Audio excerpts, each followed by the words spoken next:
A'udzu billahi samil alim minasyaitonir rajim. Bismillahirrahmanirrahim.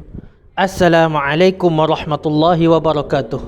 Bersama saya Wan Muhammad Afif bin Wan Muhammad Azam dalam video PDPR sempena Perintah Kawalan Pergerakan. Video ini merupakan video bagi mata pelajaran tilawah Al-Quran tahun 4 bagi Sekolah Rendah Agama dan Kafar di bawah seliaan Jabatan Agama Islam Selangor JAIS. Dalam video yang lalu, saya membacakan surah Sabak ayat 1 hingga 18. Kali ini, dalam video ini, saya akan bacakan terjemahannya.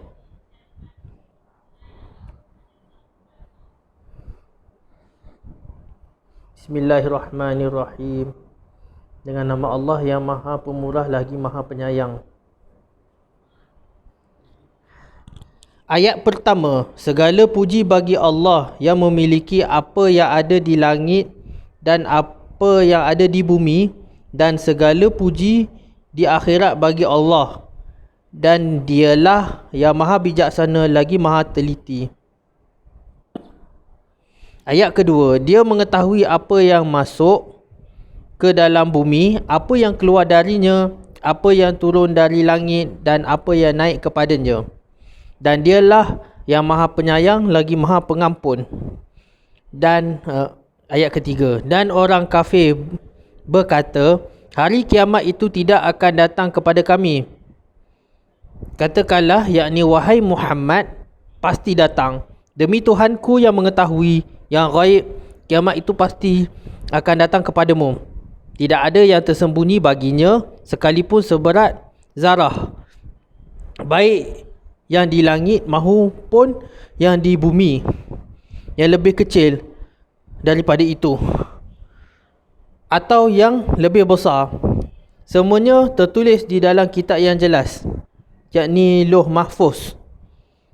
Ayat keempat, agar Dia, yakni Allah, memberi balasan kepada orang yang beriman dan mengerjakan kebajikan. Mereka memperoleh keampunan dan rezeki yang mulia, yakni syurga. Ayat kelima, dan orang yang berusaha untuk menentang ayat-ayat kami dengan anggapan mereka dapat melemahkan, yakni menggagalkan azab kami, mereka itu akan memperoleh azab, iaitu azab yang sangat pedih. Ayat yang keenam, dan orang yang diberi ilmu, yakni ahli kitab, berpendapat bahawa wahyu yang diturunkan kepadamu, yakni Muhammad, daripada Tuhanmu itulah yang benar dan memberi petunjuk bagi manusia kepada jalan Allah yang Maha Perkasa lagi Maha Terpuji. Ayat ketujuh, dan orang kafir berkata kepada teman-temannya, mahukah kami tunjukkan kepadamu seorang lelaki yang memberitahukan kepadamu bahawa apabila badanmu telah hancur sehancur-hancurnya, kamu pasti akan dibangkitkan kembali dalam ciptaan yang baru.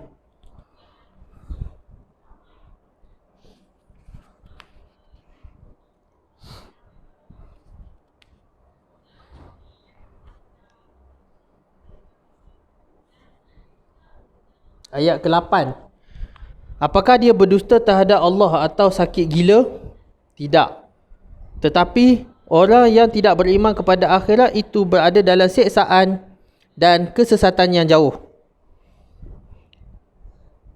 Maka, apakah mereka tidak memperhatikan langit dan bumi yang ada di hadapan dan di belakang mereka? Jika kami mengkehendaki, nescaya kami benamkan mereka di bumi, atau kami jatuhkan kepada mereka kepingan-kepingan dari langit.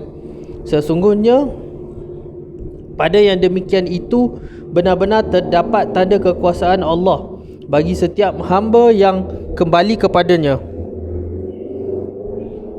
Ayat ke-10, dan demi sesungguhnya telah kami berikan kepada Daud kurniaan daripada kami.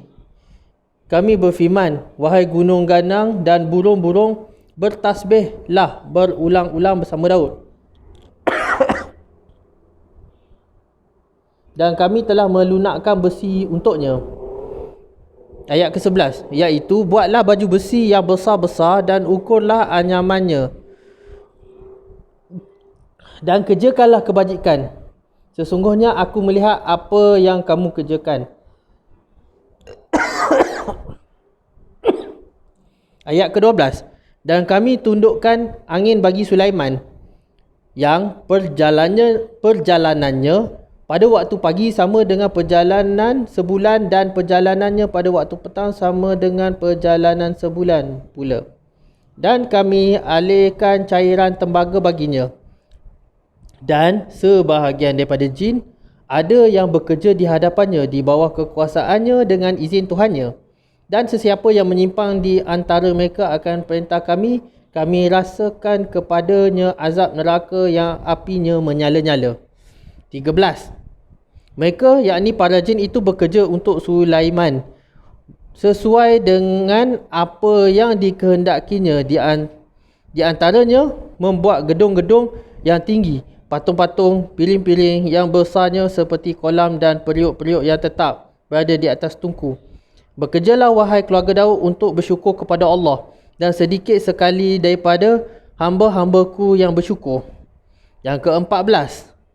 Maka ketika kami telah menetapkan kematian atasnya, yakni Sulaiman, tidak ada yang menunjukkan kepada mereka kematiannya itu kecuali anak-anak yang memakan tongkatnya. Maka ketika dia telah tersungkur, tahulah jin itu bahawa sekiranya mereka mengetahui yang gaib, tentu mereka tidak tetap dalam seksa yang menghinakan. Ke-15. Sesungguhnya bagi kaum Sabak ada tanda kebesaran Tuhan di tempat kediaman mereka, iaitu 2 buah kebun yang terletak di sebelah kanan dan di sebelah kiri. Kepada mereka dikatakan, makanlah olehmu daripada rezeki yang dianugerahkan Tuhanmu dan bersyukurlah kepadanya. Negerimu adalah negeri yang baik, nyaman, sedang Tuhanmu adalah Tuhan yang Maha Pengampun. Tetapi mereka berpaling. Maka kami kirim kepada mereka banjir yang besar, dan kami ganti kedua kebun mereka dengan 2 kebun yang ditumbuhi pohon-pohon yang berbuah pahit, pohon asl dan sedikit pohon sidr.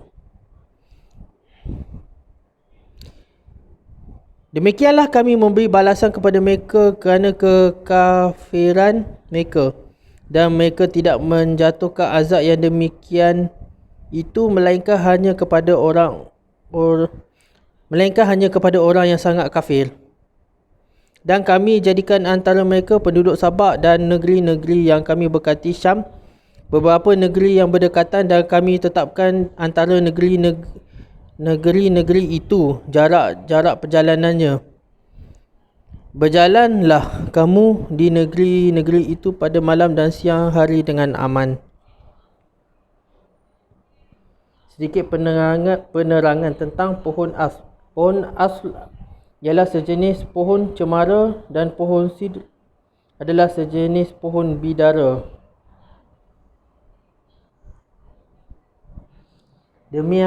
Demikianlah tadi terjemahan bagi surah Sabak ayat 1 hingga 18. Harap semua dapat mengambil pengajaran iktibar untuk memantapkan iman, mengamalkan amalan yang diperintahkan oleh Allah.